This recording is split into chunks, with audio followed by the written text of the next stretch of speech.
Hello. What is going on, guys? It's Triple G here, back with another Borderlands 3 video.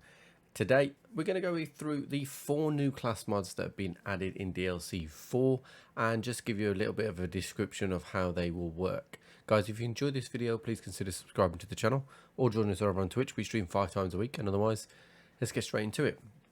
So the first one we're going to discuss is the Flare. Now this is a Moe's class mod that essentially you gain up to 100% damage while Iron Bear is active, decreasing as Iron Bear spends fuel. So for example, you will jump into Iron Bear, and the second you jump in you will have 100% damage, and then it will start to diminish. Now being that Iron Bear is particularly strong at the moment anyway, and in addition to that you're getting that bonus damage, and in addition to that Iron Bear lasts for quite some time as well. You're going to get quite a lot of damage, and it's going to make Iron Bear even more powerful than it was before. Personally, I still don't think this will be as potent as something like the Minesweeper. Personally, I would much rather have seen a calm that was something while Iron Bear is active, and maybe extended Auto Bear, that kind of thing. But it still will be a good class mod, particularly for if you're kind of if you choose to go through the story again and maybe do the DLC 4 first. Next on the list is the Hustler. Now this is a serious rival to the Seeing Dead class mod. So essentially what the Hustler does is damaging an enemy with a non-critical hit grants Zane a stacking 25% increase to critical hit damage and a 5% chance for non-critical hits to score a critical hit when consuming all stacks, and this stacks 5 times.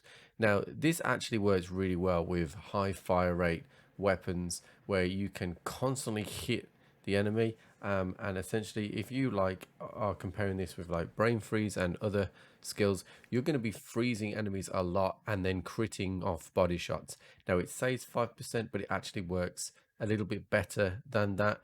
It is a rival to Seeing Dead. I'm not saying at this stage it is a replacement, because Seeing Dead is just so potent, but it's definitely something you can consider if you wanted to make, for example, a cryo build. You actually get more points into brain freeze as well, which is quite nice, and we get some points into the clone tree as well. So it is decent. I'm not sure it will play to the Seeing Dead, but it is one to consider. Next on the list is the Siren class mod, the Muse. Now this one I think is the pick of the bunch. Whenever Amara damages an enemy with melee attack, she projects a melee damage outward of her attuned element towards another nearby enemy, and this has a short cooldown. So essentially, if you run any of the really strong melee builds, and I will link 5-Finger Death Punch in the description below, if you run a melee build and, for example, are taking advantage of the face puncher, you're going to be firing these orbs out completely for free on a short cooldown, which will do a ridiculous amount of damage. It's going to be really cool. I have tested this now. It is very, very overpowered at the moment, so I am expecting that to change. It actually is hitting damage cap at the moment because the scaling is a little bit out of sync on the pre-release that I have at the moment, but expect this to be adjusted slightly but be very, very powerful. It is the, in my opinion, the perfect class mod for a melee build. I am using a Phaserker at the moment for the stacks, but I may well change this Muse if I can get a good roll on it. So the final one is the Peregrine for Flak. Now this one is a really, really interesting one. So it is a flak com that is specifically for rack.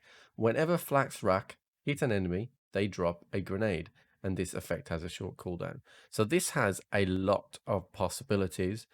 Essentially, you're going to be having grenades going off all over the place. Now, where that becomes really good is, for example, if you combine this with a fish slap, which does melee damage, which will also proc Groundbreaker, you can come up with some really, really potent combinations. Now, admittedly, the fish slap is locked at, I believe, level 57. However, that will proc Groundbreaker and get extra damage from Groundbreaker as well. So it's a really interesting comp. There are plenty of grenades I do want to try with this, and I can see this just kind of taking over a stream one day where we try every single grenade under the sun with this. But it is really, really good. I'm interested to see how many grenades we can really get off. It does say that this has a short cooldown. Be interesting to see how short that is as well. So guys, that's it for today's video. If you have enjoyed this video, please consider subscribing to the channel or join us over on Twitch. We stream 5 times a week. And otherwise, I'll catch you on the flip.